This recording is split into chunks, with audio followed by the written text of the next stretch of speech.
ng click 125. So, isa-isa po to. Babanggitin ko sa aking video, bawat isa, bawat part number.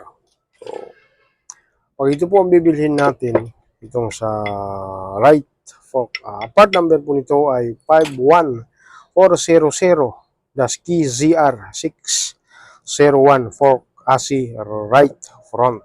So, buo po yon kasama na itong kanyang pipe. So, ito naman, ito naman ang bibili natin, yung buong fork na sa kaliwa. Part number naman po nito ay 51500-KZR-601 fork ASI. Sa may left-right naman fork. So, yan po. Ilagay ko lang po sa comment section ng kanilang mga eksaktong part number.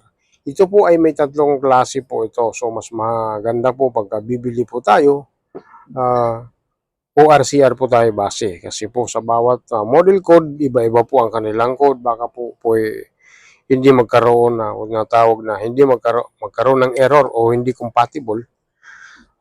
Mas maganda para iwas abala.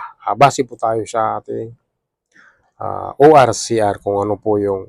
Ngayon, kung gusto niyo naman po ng halimbawa, version 2 na click, ang motor nyo ay version 3.